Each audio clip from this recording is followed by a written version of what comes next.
Good evening friends, बहुत बहुत स्वागत है आपका Ranoj maths classes online channel पर। उम्मीद है आप सब अच्छे होंगे और तैयारी भी आपकी आगामी आने वाली प्रतियोगी परीक्षाओं और अभी जो वर्तमान चल रही है आरपीएससी संस्कृत विभाग सेकंड ग्रेड, उसकी तैयारी अच्छे से चल रही होगी।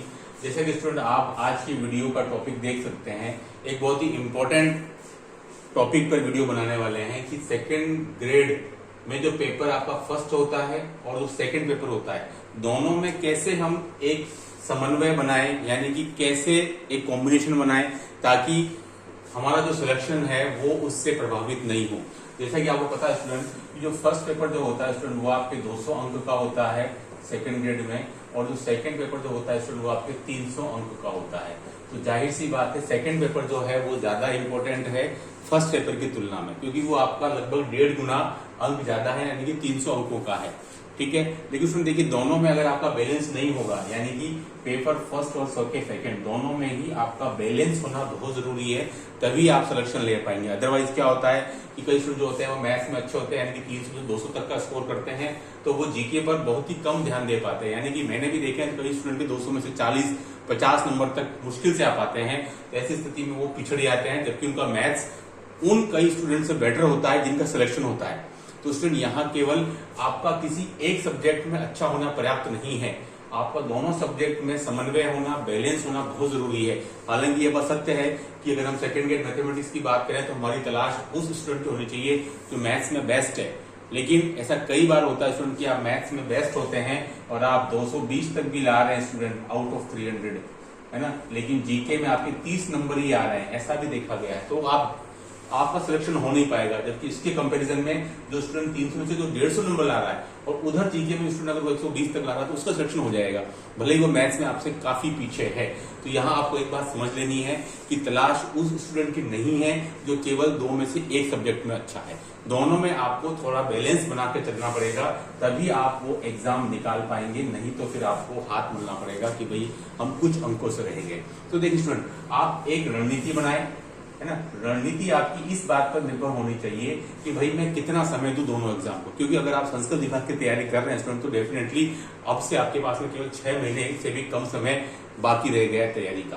तो यानी कि अब आपको दोनों की तैयारी गंभीरता पूर्वक करनी है ना। तो आप बैलेंस देखिए, रणनीति स्टूडेंट ये नहीं चाहिए आपको 1:3 का आपको टाइम देना पड़ेगा जीके और मैथ्स मिला करके। यानी कि अगर आप 6 घंटे पढ़ते हैं, अगर आप स्टूडेंट प्रतिदिन 6 घंटे अगर आपका टोटल टाइम है पढ़ने का स्टूडेंट, तो आप जीके को 2 घंटे दीजिए, है ना स्टूडेंट। देखिए जीके को आप 2 घंटे दे दिए और मैथ्स को स्टूडेंट आप 4 घंटे दीजिए, है ना।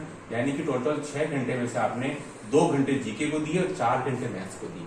ठीक है, तो स्टूडेंट आप देख सकते हैं स्टूडेंट, ये आपका रेशो रहना चाहिए।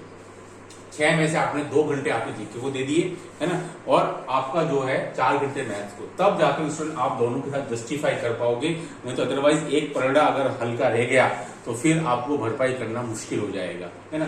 इसके लिए बहुत स्टूडेंट अभी से ही आपको कुछ चीजों पर विशेष फोकस करना पड़ेगा।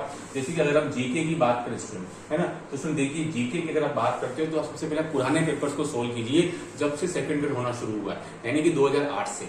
अगर 2008 पेपर नहीं मिलता है तो 11 से लेकर के स्टूडेंट 22 तक के सारे पेपर आपको साइट पर मिल जाएंगे। और सबसे इंपॉर्टेंट स्टूडेंट उसमें राजस्थान जीके होता है, पहले उस पर कमांड कर लीजिए और साथ साथ में आप साइको अवश्य चलाते रहिए। राजस्थान जीके के पैरेलल साइको की स्टूडेंट उसके 20 क्वेश्चन आते हैं जो कि एक इंपॉर्टेंट रोल प्ले करते हैं। उसको किसी को भी आप अंतिम समय यानी कि एग्जाम की 1 या 2 महीने पहले तक बिल्कुल ना छोड़ें कि यार हम अभी जीके पढ़ते रहते हैं, लास्ट में साइको पढ़ लेंगे या हम लास्ट में मैथोलॉजी पढ़ लेंगे, ऐसा नहीं करें। क्योंकि लास्ट या अंतिम समय कभी भी नहीं आता है तैयारी के दौरान, आपको पता भी नहीं चलता है और समय डे बाय डे निरंतर निकलता जाता है। ठीक है, तो आप एक टाइम टेबल बना लें कि भाई मैं जो है लास्ट के 2 दिन यानी कि सैटरडे और संडे 2 दिन मैं साइको पढ़ूंगा, सैटरडे और संडे मैं 2 दिन साइको पढ़ूंगा और मैथोडोलॉजी पढ़ूंगा, है ना।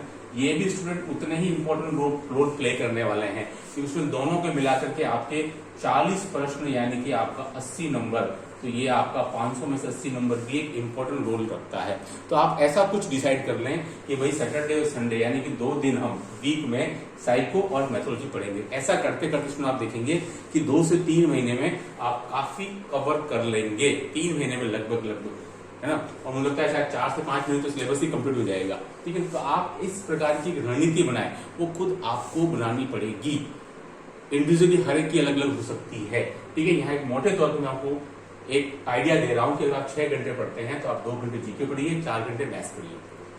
ठीक है, ये इसलिए बोल रहा हूँ क्योंकि मैथ्स में आपको ज्यादा प्रैक्टिस की जरूरत पड़ती है, क्वेश्चंस में स्पीड बढ़ानी पड़ती है, एक्यूरेसी के साथ में, तभी सिलेक्शन हो पाता है स्टूडेंट, है ना। तो जीके को आप 2 घंटे भी डेली देते हैं तब भी आपका काम चलेगा। लेकिन ध्यान क्या रखना स्टूडेंट कि आपको जीके का भी कोर्स लगभग स्टूडेंट आपका 3 से 4 महीने में जाकर के पूरा होगा एक बार, है ना। तो वो बहुत जरूरी है। और जहां तक करंट की बात है वो तो चलता ही रहेगा। करंट स्टूडेंट आपको लगभग आप ये मान के चलिए 1 जनवरी 2024 से तो आपको करंट पढ़ना ही पढ़ना है। यानी कि जब भी एग्जाम कंडक्ट होता है उसके 15 से 20 महीने पूर्व तक का करंट जीके पूछा जाता रहता है ना। तो आप इससे भी कंफ्यूज नहीं हो। करंट जीके आप पैरेलल साथ साथ में चलाते रहिए।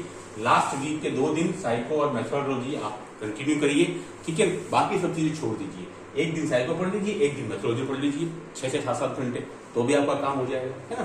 तो सुन, एक रणनीति बनानी बहुत जरूरी है। नहीं तो क्या होता है, समय बिल्कुल निकलता जाता है। फिर आप देखते हैं आप कहीं बैठते हैं और सोचते हैं अभी एग्जाम में 2 महीने बाकी हैं तो मेरा क्या क्या सिलेबस हुआ है, और या आप सोचते हो यार ये तो मेरे को बाकी रह गया, इसको तो मैंने हाथ ही नहीं लगाया साइको को, या मेरा करंट बाकी रह गया, या मेरे पॉलिटिकल बाकी रह गया, या मेरे इंडिया और वर्ल्ड ज्योग्राफी बाकी रह गया, तो फिर काम नहीं चलेगा। सिलेबस टेबल पे रखिए और उसके अकॉर्डिंग एक रणनीति बनाइए आप कि भाई मुझे अमुक समय में इतना टॉपिक कंप्लीट करना है। ठीक है, और रणनीति बनाइए। अभी जो सामने आपके एग्जाम होने वाला कौन सा, संस्कृत शिक्षा विभाग का, है ना, उसी को ही आप फुल एंड फाइनल समझिए, है ना। बजाय कि सामान्य शिक्षा विभाग के हिसाब से भी कुछ भी रणनीति नहीं बनानी है आपको सेकंड ग्रेड, क्योंकि अभी इसका कुछ वैकेंसी नहीं है, आएगा तब उसके अकॉर्डिंग। लेकिन अभी जो आपके सामने चीज है, यानी कि ये जो विकृति आपके सामने है, 6 महीने बाद एग्जाम है, तो आप देखिए इसको एज ए सेमीफाइनल लीजिए। मैंने पहले भी कहा है ना। फाइनल नो डाउट सामान्य शिक्षा विभाग का ही रहेगा, लेकिन इसको आप एज अ सेमीफाइनल लीजिए। ठीक है, यहाँ से आपको आपकी तैयारी का, आपकी रणनीति का पता चलेगा। ठीक है, तो आप इसको ध्यान में रखते हुए अपने सिलेबस को कंप्लीट कीजिए। उसमें ये मान के चलिए कि सिलेबस जो है आपका एटलीस्ट एक बार एग्जाम के 3 महीने पहले कंप्लीट हो जाना चाहिए। 3 माह पूर्व, है ना, 3 माह पूर्व एक बार आपका सिलेबस कंप्लीट हो जाना चाहिए। भले आप जीके की बात करते हो, भले आप मैथमेटिक्स की बात करते हो, क्योंकि उसमें 3 महीने के अंदर अंदर आपको 2 बार रिवीजन और करना है। यानी कि एग्जामिनेशन हॉल में आपको 4थी बार क्वेश्चन अटेम्प्ट करना है। ठीक है, मेरी इन बातों को आप ध्यान से सुनिएगा। ठीक है, बहुत आपको यूजफुल साबित होंगी। क्या कह रहा हूं मैं कि एग्जाम के 3 माह पूर्व आपका सिलेबस आपको कंप्लीट हो जाना चाहिए कि भाई मेरा एक बार कंप्लीट कर लिया, एटलीस्ट 3 मंथ। उसके बाद में जो 1.5 महीने के जो गैप है, ये आप पहले 2 महीने फिर लास्ट में 1 महीना, है ना। तो आप लास्ट 1 महीने तो आपको केवल इंपॉर्टेंट चैप्टर्स हैं, टॉपिक से वही रिवाइज करना है। सारा तो आप कर भी नहीं सकते हैं, है ना। तो आप कोशिश कीजिएगा कि 3 महीने के बाद 2 महीने में फिर एक बार रिवाइज हो जाए, और लास्ट के 1 मंथ में जो की पॉइंट है उनको आप सर्कल कर दीजिए, या उनको आप कैसे भी कीजिए कि लास्ट टाइम पे आपको पता है स्टूडेंट कि मैथमेटिक्स के भी 5-7 चैप्टर से ज्यादा हो नहीं सकते 1 महीने में, तो आपको इंपॉर्टेंट चीजों पर फोकस करना है लास्ट 1 मंथ में।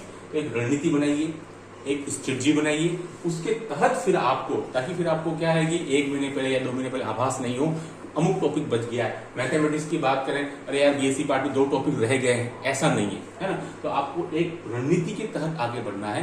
तो आप देखेंगे स्टूडेंट कि आप भले ही एक एवरेज या एक औसत छात्र है, तब भी आपका प्रदर्शन कई छात्रों से बेटर रहेगा अगर आप एक रणनीति बना करके चलते हैं। तो आई होप कि आपको मेरी बात समझ में आ रही होगी कि संस्कृत शिक्षा विभाग सेकंड ग्रेड को टास्क लेना है।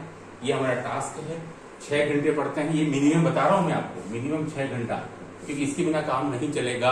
संस्कृत शिक्षा विभाग जैसे जहां पर कि मात्र 68-69 तक पद हैं, और आप सोचो कि आप 4-5 घंटे पढ़ करके निकाल पाओगे तो स्टूडेंट मुश्किल है।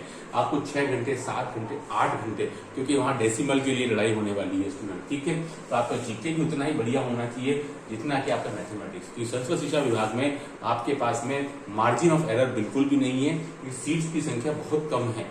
जनरल कैटेगरी की बात की स्टूडेंट बहुत कम संख्या बचती है, तो इसी वजह से मेरिट जो है वो हाई जा रही है ना। तो आप एक रेशो बना लें, टाइम डिसाइड कर ले।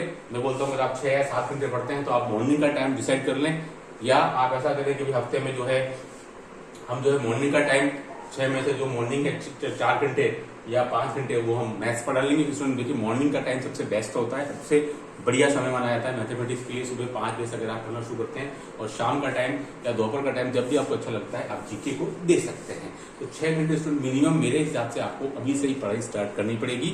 अगर आपका टारगेट ये है और ये रखना ही पड़ेगा, क्योंकि आपका टारगेट ये नहीं होकर के सामान्य शिक्षा विभाग होगा, है ना। यहाँ आपको अगर आप कम तैयारी के साथ में गए या ऐसे ही चले गए ढुंढुल रवैये के साथ में, तो फिर आप अपने साथ जस्टिस नहीं कर पाओगे। सामान्य शिक्षा विभाग की भर्ती जो आगामी आने वाली है और उसका एग्जाम आपको 2025 में हो जाएगा, ठीक है। तो आप उसको उसकी तैयारी के साथ में बिल्कुल जाना है। अच्छी तैयारी कर ली, हो सकता है आप इसी को क्रैक कर लेंगे, अदरवाइज वो एग्जाम तो आपके सामने है ही। तो आपके सामने भी ये भी एक बहुत अच्छा मौका है तैयारी को परखने का, लेकिन इसके लिए आपको एक रणनीति बना करके चलनी पड़ेगी। मैंने क्या बताया आपको, 3 माह पूर्व एक बार सिलेबस कंप्लीट हो जाना चाहिए आपका, जीके का हो चाहे मैथमेटिक्स का हो। बाकी के जो 3 महीने हैं उसमें 2:1 यानी कि 2 महीने में दूसरी बार और लास्ट के 1 मंथ में की पॉइंट को आपको रिवाइज कर लेना है। टेस्ट सीरीज मैं आपको सजेस्ट करूंगा एग्जाम के 2 से 3 महीने पहले ज्वाइन करें, अभी से न तो आप उसको गंभीरतापूर्वक कर पाएंगे, और चूंकि आपकी तैयारी अभी तो पूरी नहीं हुई है तो फिर कोई मतलब भी नहीं रहेगा। तो आप उसमें गंभीरता तभी बरत पाएंगे स्टूडेंट टेस्ट सीरीज के लिए, ऐसा मैं सोचता हूँ, है ना। आपकी सोच भले ही अलग हो, टेस्ट सीरीज एग्जाम के 3 माह पूर्व या 2 माह पूर्व ही आप शुरू करें। एक बार 2 बार सिलेबस तो हो जाए आपका, तभी तो आप चीजों को समझ पाएंगे और अच्छे सर्टिफिकेट नहीं तो फिर क्या फ्रस्ट्रेशन आ जाता है। सिलेबस ही कंप्लीट नहीं हुआ और आप क्वेश्चन सोल्व करना शुरू करें तो क्वेश्चन आपको आएंगे कहाँ से, उनका बेसिक ही आपको नहीं आएगा। तो मैं आपको बोलता हूँ टेस्ट सीरीज नो डाउट बहुत अच्छी बात होती है, मॉक टेस्ट देना ये सबसे इंपॉर्टेंट रोल प्ले करता है सिलेक्शन के लिए, लेकिन उसके लिए जरूरी है एक बार अच्छे से सिलेबस पूरा हो जाना, ठीक है। तो आई होप कि ये वीडियो आपको मदद करेगा कि कैसे आप बैलेंस बनाएं। बैलेंस बनाना बहुत जरूरी है। अगर आप बैलेंस नहीं बनाएंगे इसमें किसी को बहुत ज्यादा टाइम दे देंगे, किसी को कम देंगे, तो फिर आपके सामने दिक्कत आएगी, क्योंकि संस्कृत शिक्षा विभाग में सीट्स बहुत कम है, 68-69 है। इसको निकालने के लिए आपको डेफिनेटली दोनों में एक समन्वय 6, 7, 8 घंटे पढ़ते हैं। जैसे अगर आप 8 घंटे पढ़ते हैं स्टूडेंट तो आप 3 घंटे जीके को दे दिए, बाकी का रेस्ट को 5 घंटा मैथमेटिक्स को दीजिए, ठीक है। क्योंकि भले ही आपका मैथमेटिक्स अच्छा है चाहे बुरा है ना। मैं ये बोलता हूँ आपको मैथमेटिक्स भले आपका अच्छा है तो उसको और स्ट्रॉन्ग करो, ताकि आपके 300 से 200 ऊपर आ गए तो फिर आपको जीके का इतना दिक्कत नहीं रहेगा, है ना। तो अच्छा है तो उसको और अच्छा करो, उस कमजोर स्टूडेंट हो तो आपको अच्छा करना ही पड़ेगा। तो आई होप कि ये वीडियो आपको मदद करेगा इस चीज को समझने में कि पेपर फर्स्ट और पेपर सेकंड जो 200 और 300 नंबर के होते हैं उनमें हम कैसे बैलेंस बनाए, जो कि स्टूडेंट बहुत जरूरी है। कई स्टूडेंट बिना बैलेंस के, बिना रणनीति के, जिनके मैथमेटिक्स अच्छा होता है वह भी रह जाते हैं, सिलेक्शन नहीं ले पाते। ये देख करके बहुत दुख होता है, क्योंकि ऐसे 3 स्टूडेंट्स का डेफिनेटली सिलेक्शन होना चाहिए, लेकिन वो उस एग्जाम की डिमांड को नहीं समझ पाते हैं कि भाई डिमांड कर रहा है एक बैलेंस स्टूडेंट की, जो दोनों को मिला करके एक सिलेक्शन दे।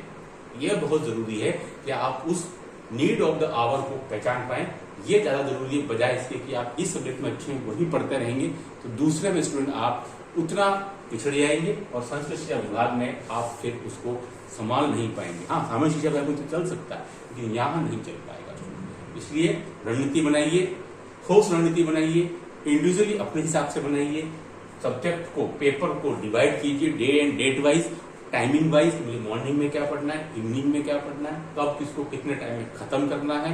टॉपिक की लेंथ को देखते हुए मैं इसको 5 दिन में खत्म करूंगा, 4 दिन में खत्म करूंगा, उसके लिए भले 8 घंटे पढ़ना पड़िए बस। तो ये थी रणनीति आपकी फर्स्ट पेपर और सेकंड पेपर दोनों को मिला करके।